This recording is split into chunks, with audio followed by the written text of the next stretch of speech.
بسم الله الرحمن الرحيم الحمد لله والصلاة والسلام على رسول الله أما بعد اللهم ربي يسر ولا تؤسر وتمم بالخير سبحانك لا علم لنا إلا ما علمتنا إنك أنت العليم الحكيم السلام عليكم ورحمة الله وبركاته hurmatli ustozlar va qarindoshlar bugungi tafsir darsimiz Ali İmran surasi 166 oyatdan 174 oyatgacha Euzu billahi mineşşeytanirracim بسم الله الرحمن الرحيم وما أصابكم يوم التقى الجمعان فبإذن الله وليعلم المؤمنين وليعلم الذين نافقوا وقيل لهم تعالوا قاتلوا في سبيل الله أو ادفعوا قالوا لو نعلم قتالا لاتبعناكم هم للكفر يومئذ أقرب منهم للإيمان يقولون بأفواههم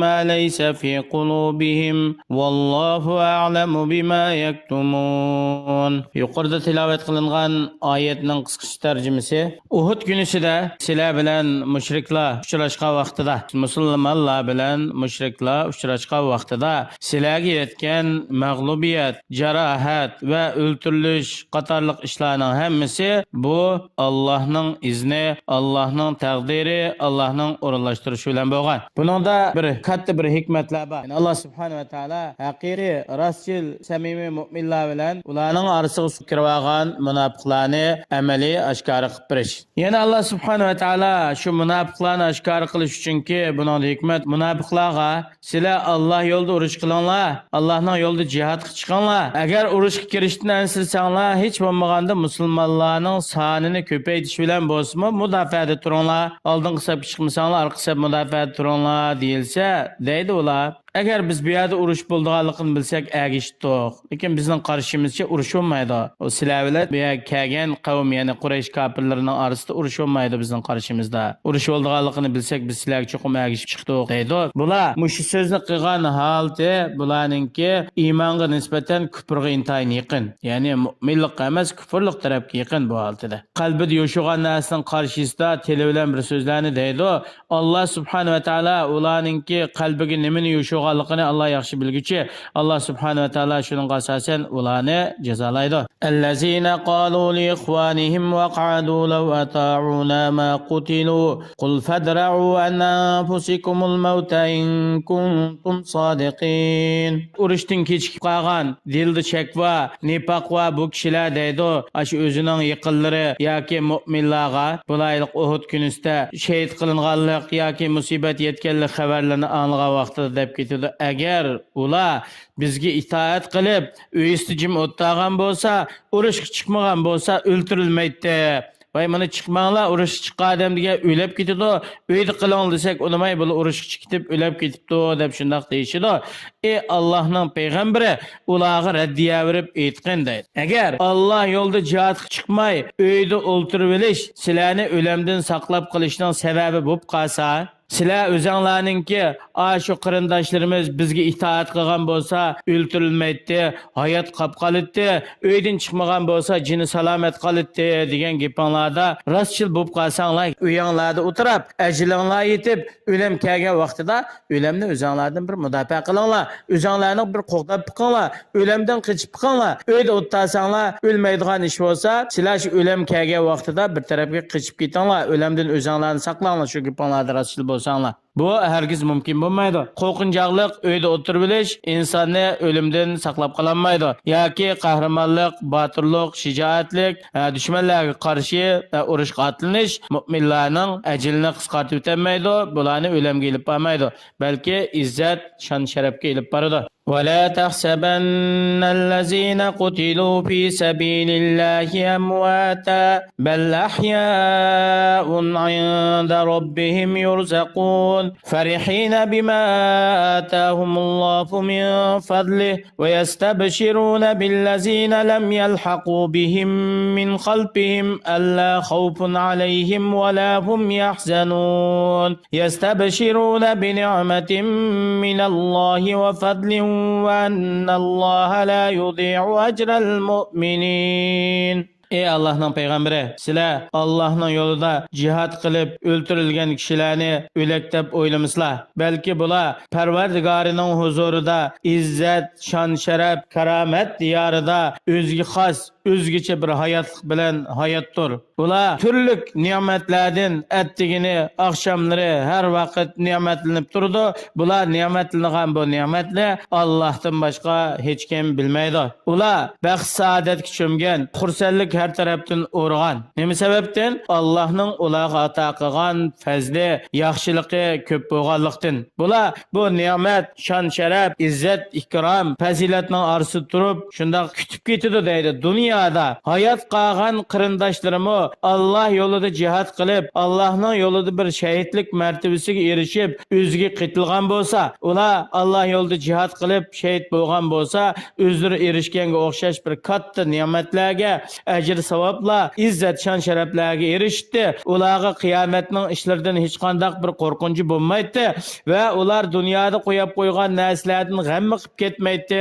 Bizga o'xshash shunday xushal-xuram, baxt saodatga, xursandlik cho'mgan holatda yashaydi deb o'zining dunyoda qolgan qarindoshlarini o'ylanib, Allohning o'zlariga ato qilgan ne'matlarini shu dunyoda qolgan qarindoshlarga siqinib, Maşu qarindoshlarimizni Allohning yo'lida bir urush qilib, shahid bo'lib kelgan bo'lsa, bizga o'xshash shon sharafga erishdi deb shuni orzu qilib ketadi.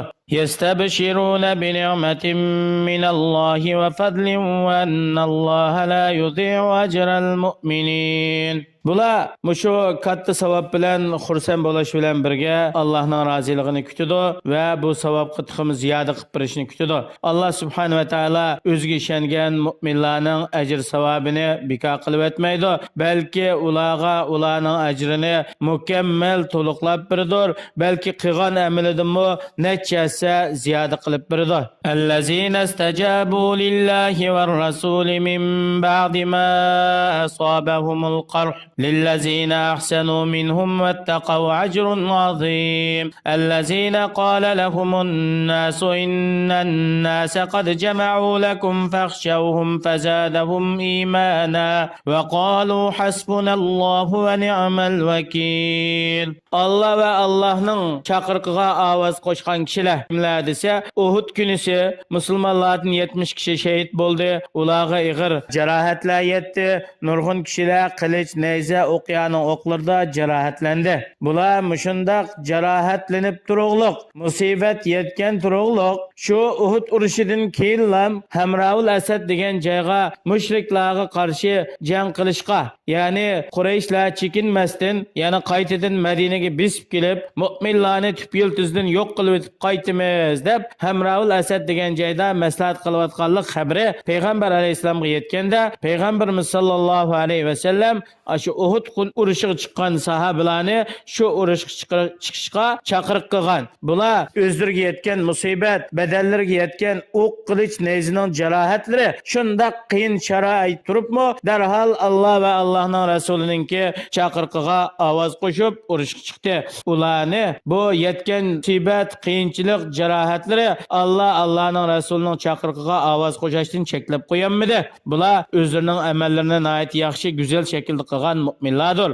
Bular Allah'ın buyruğuna boysunuş, Allah'ın çeklemelerinden yirak buluş bilen haqiqiy taqvodorlik mertebesiga erishgan kishilardir. Ular uchun Allah'ın huzurida eng katta ne'matlar bor. U bo'lsa jannat va Allah'ın roziligidan iboratdir. Ba'zi bir kafirlarning tarafdori bo'lgan yoki kafirlarni bek cho'ng biladigan kishilardan birisi ularga shunda xabar berdiki, Qurayshlar Hamraul Asad degan joyda Abu Sufyonning qo'mondonligida tutunib, yana atrofdagi boshqa kafir qabilalarni to'plab, sizlarga qarshi hujum qilib Madinaga besib keladi ekan, sizlarni tupiltizinglardan yo'q qilib o'tadi ekan deb xabar bergan vaqt. Bu so'z ularga qo'rqishni emas, balki Allohga bo'lgan ishonchi, Allah'ın va'dasini tasdiqlashga bo'lgan ishonchisini ziyoda qildi. Shuning bilan bular shu jug'lashgan Abu Sufyon boshchiligidagi Quraysh mushriklariga qarshi urushga otlanib chiqdi. Bular deydi, Alloh bizga kifoya qiladi. Hasbunallohu va ni'mal vakil. vakil. Allah bizga kifoya qiladi. Biz ishlarimizni topshiradigan eng yaxshi zot Allah subhanahu va taolodir. Allah mu'minlarga kifoya qiladi deb tavakkul qilib urushga chiqdi. Yuqorqi oyatdan ilingan foydalar birinchisi Allohningki ilohiy prinsiplarining qatoridan bandalarni sinash. Bu orqali haqiqiy mu'minni munofiqlardan ayirib chiqarish va rostchil samimiy mu'minlarni yolg'onchi kazzoblardan ayirib chiqarish. Buni oshkora bildirish. Alloh biladi kimning haqiqiy, kimning rostchil samimiy, kimning yolg'onchi, kimning kazzob ekanligini Alloh yaxshi biladi. Ammo buni umumiy mu'minlarga ochiq oshkora bildirish uchun Alloh imtihon sinab qiladi. Yana bir foydasi Alloh yo'lida jihad qilganninki martabasiningki va Alloh yo'lida shahidlik, shahodat topganninki martabasidan ayt katta bo'lganligi, Allohning huzurida bu kishilarga bildigan savobninki buyuk bo'lganligi, Alloh subhanahu va taolo ularni eng yuqori martaba o'rinlarga tushirganligi bu oyatda bayon qilinadi. Shuningdek, sahobalarning fazilati, ularningki dunyo oxiratdagi martabasining oliyligi bu oyatda ochiq bayon qilinadi. Nima uchun desa, chunki ular Allohning dinini oliy qilish va Allohning dinini butun dunyoga taratish, mu'minlarni izzat shon sharafga chiqarish, kofirlarni yer yuzidan yo'q qilish uchun o'zining borlig'ini Alloh yo'lida atidi. Mollarini, jonlarini Allohning dinini oliy qilish uchun sarf qildi. Shuning uchun bular dunyodami, oxiratdami katta mukofotga erishadigan, ajr martabasi, darajasi ustun bo'ladigan kishilardir. Allah subhanahu va taolo har birimizni Alloh yo'lida borlig'imizni atab, payg'ambar alayhisolamning sahobalariga o'xshash o'zimizni, butun hayotimizni dinga ataydigan va Allohning yo'lida milimizni, jinimizni, borlig'imizni fido qiladigan, haq dinni so'yadigan, Allohni so'yadigan mujohid yaxshi kishilarning qatoridan qilsin. Assalomu alaykum va rahmatullohi va barakatuh.